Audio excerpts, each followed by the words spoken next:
السلام علیکم ورحمۃ اللہ وبرکاتہ۔ الحمدللہ رب العالمین، الصلاۃ والسلام علی سید الانبیاء والمرسلین وعلی آلہ وصحبہ اجمعین، اما بعد۔ میری پیاری سوشل میڈیا فیملی، میں ٹھیک ہوں الحمدللہ، آپ بھی ٹھیک ہوں گے انشاءاللہ۔ آج جو ہے تیمم کے بارے میں بات کروں گی اپنی ویڈیو میں۔ تیمم یہ اس امت کے خصائص میں سے ہے۔ تیمم طہارت حاصل کرنے کے لیے پانی کے بدلے میں کیا جاتا ہے، تو یہی آپ کو ڈیٹیلز میں سمجھاؤں گی انشاءاللہ تیمم کے بارے میں اور تیمم کا طریقہ۔ تو اگر ابھی تک آپ نے میرے چینل کو سبسکرائب نہیں کیا ہے تو پلیز سبسکرائب مائی چینل۔ جسے حد سے اصغر یا حد سے اکبر لاحق ہو جائے اور پانی استعمال کرنا دشوار ہو، یا اس وجہ سے کہ پانی نہ ملے، یا اس کا استعمال نقصان دہ ہو، یا اس کے استعمال کرنے سے وہ عاجز و بے بس ہو، تو اس کے لیے تیمم جائز ہے۔ اس کے کو دلیل دے کر سمجھانا چاہوں گی۔ اللہ تعالیٰ فرماتا ہے سورہ مائدہ میں، ترجمہ ہے، ہاں اگر تم بیمار ہو یا سفر کی حالت میں ہو، یا تم میں سے کوئی حاجت ضروری سے فارغ ہو کر آیا ہو، یا تم عورتوں سے ملے ہو اور تمہیں پانی نہ ملے، تو تم پاک مٹی سے تیمم کر لو، اسے اپنے چہروں پر اور ہاتھوں پر مل لو۔ اللہ تعالیٰ تم پر کسی قسم کی تنگی نہیں ڈالنا چاہتا، بلکہ اس کا ارادہ تمہیں پاک کرنے کے اور تمہیں اپنی بھرپور نعمت دینے کا ہے، تاکہ تم شکر ادا کرتے رہو۔ تو یہ تھی تیمم کے لیے دلیل قرآن کی روشنی میں۔ تیمم زمین کی تمام مٹی، ریت اور پتھر سے جائز ہے، چاہے وہ مٹی خشک ہو یا تر۔ تیمم کا مطلب نماز وغیرہ پڑھنے کی نیت سے اپنے ہاتھوں کو پاک مٹی پر مارنا ہے۔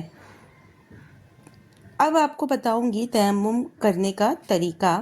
پہلے نیت کریں، پھر بسم اللہ کہیں اور اپنے ہاتھوں کے اندرونی حصے سے زمین پر ایک مرتبہ ماریں، پھر انہیں اپنے ہتھیلی پر پھیریں۔ پہلے بائیں ہاتھ کا اندرونی حصہ دائیں ہاتھ کے پشت پر پھیریں، پھر دائیں ہاتھ کا اندرونی حصہ بائیں ہاتھ کی پشت پر پھیریں۔ عبد الرحمن بن ابزی اپنے باپ سے روایت کرتے ہیں کہ ایک آدمی حضرت عمر بن خطاب رضی اللہ عنہ کے پاس آیا اور کہنے لگا کہ اگر مجھے جنابت لاحق ہو جائے اور پانی نہ ملے تو کیا کروں؟ حضرت عمر بن یاسر رضی اللہ عنہ نے حضرت عمر رضی اللہ عنہ سے کہا کہ کیا آپ کو یاد نہیں، ہم دونوں ایک سفر میں تھے اور ہمیں جنابت لاحق ہوئی، آپ نے تو نماز ہی نہیں پڑھی اور مٹی میں لوٹا اور نماز پڑھ لی۔ پھر میں نے رسول اللہ صلی اللہ علیہ وسلم سے یہ بیان کیا کہ آپ نے فرمایا کہ تمہارے لیے ایسا کرنا کافی تھا۔ پھر آپ نے اپنی دونوں ہتھیلیاں زمین پر ماری اور ان کو پھونک دیا، پھر منہ اور دونوں ہتھیلیوں پر مسح کیا۔ بخاری اور مسلم کی روایت ہے۔ ایسی ہی ایک اور حدیث ہے، حضرت عمار رضی اللہ عنہ تیمم کی صفت بیان کرتے ہوئے کہتے ہیں کہ نبی صلی اللہ علیہ وسلم نے فرمایا تمہارے لیے ایسا کرنا کافی تھا۔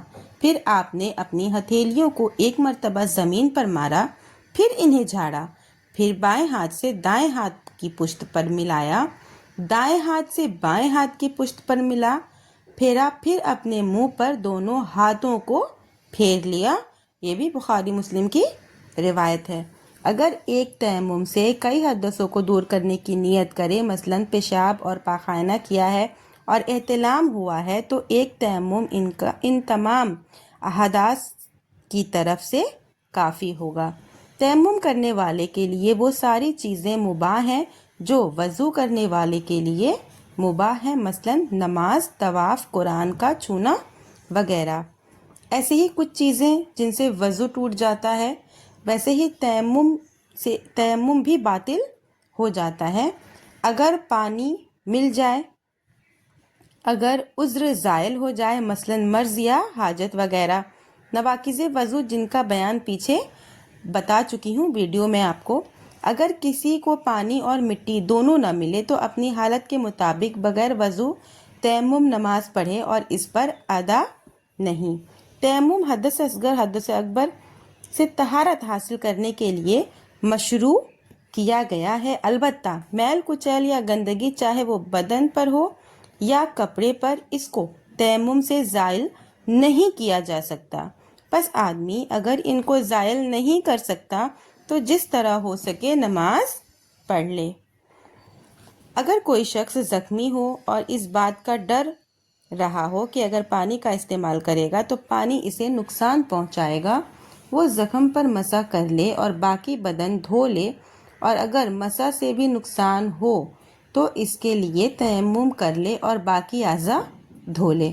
اگر تیمم کرنے والے نے نماز پڑھ لی ہے اور نماز کے وقت ہی میں اسے پانی مل گیا تو کیا کرے؟ سوال ہے یہ۔ تو حضرت ابو سعید خدری رضی اللہ عنہ کہتے ہیں کہ 2 آدمی سفر پر نکلے، اتنے میں نماز کا وقت ہو گیا۔